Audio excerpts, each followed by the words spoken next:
कंगना रनौत के बोलने और बड़बोलेपन का अंदाज तो आप जानते ही हैं। जब से सांसद चुनी गई हैं तब से और ज्यादा विपक्ष को निशाने पर लेती हैं। अब महाराष्ट्र चुनाव के नतीजे जैसे ही सामने आई हैं, कंगना भी खुलकर बात करने लगी हैं। चुनाव के दौरान प्रचार करने के लिए भी पहुंची थी और उद्धव ठाकरे और उनके गुट की हार पर वो अलग तरीके से तंज कस रही हैं। और उद्धव ठाकरे की तुलना उन्होंने दैत्य यानी कि दानव से कर दी है, राक्षस से कर दी है।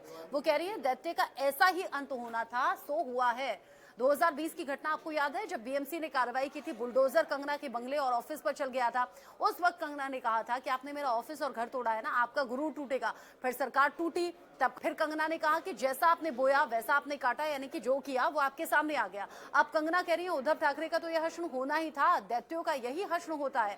साथ ही साथ स्वरा भास्कर के पति पर भी उन्होंने चुटकी लेने से गुंजाइश नहीं छोड़ी। स्वरा भास्कर के पति फहज अहमद की हार पर कंगना रनौत बोली कि खिसियानी बिल्ली खंबा नोचे वाली स्थिति हो गई है, क्योंकि स्वरा भास्कर और उनके पति ये कह रहे हैं दिन भर वोटिंग हुई, उसके बाद स्ट्रांग रूम में ईवीएम रखा गया, तो 99% चार्ज कैसे है, इसको लेकर तमाम सवाल वो उठा रहे हैं। इस पर कंगना रनौत ने रिएक्शन दिया है, कह रही है कि खिसियानी बिल्ली खंबा नोचे वाली स्थिति हो गई है, क्योंकि मैंने महाराष्ट्र चुनाव के दौरान देखा है कि बच्चा बच्चा मोदी मोदी कह रहा था और इसीलिए ये फेवर में नतीजे आए हैं। और उनका जो देश बांटना चाहते थे उनको सबक सिखाने का काम महाराष्ट्र की जनता ने किया।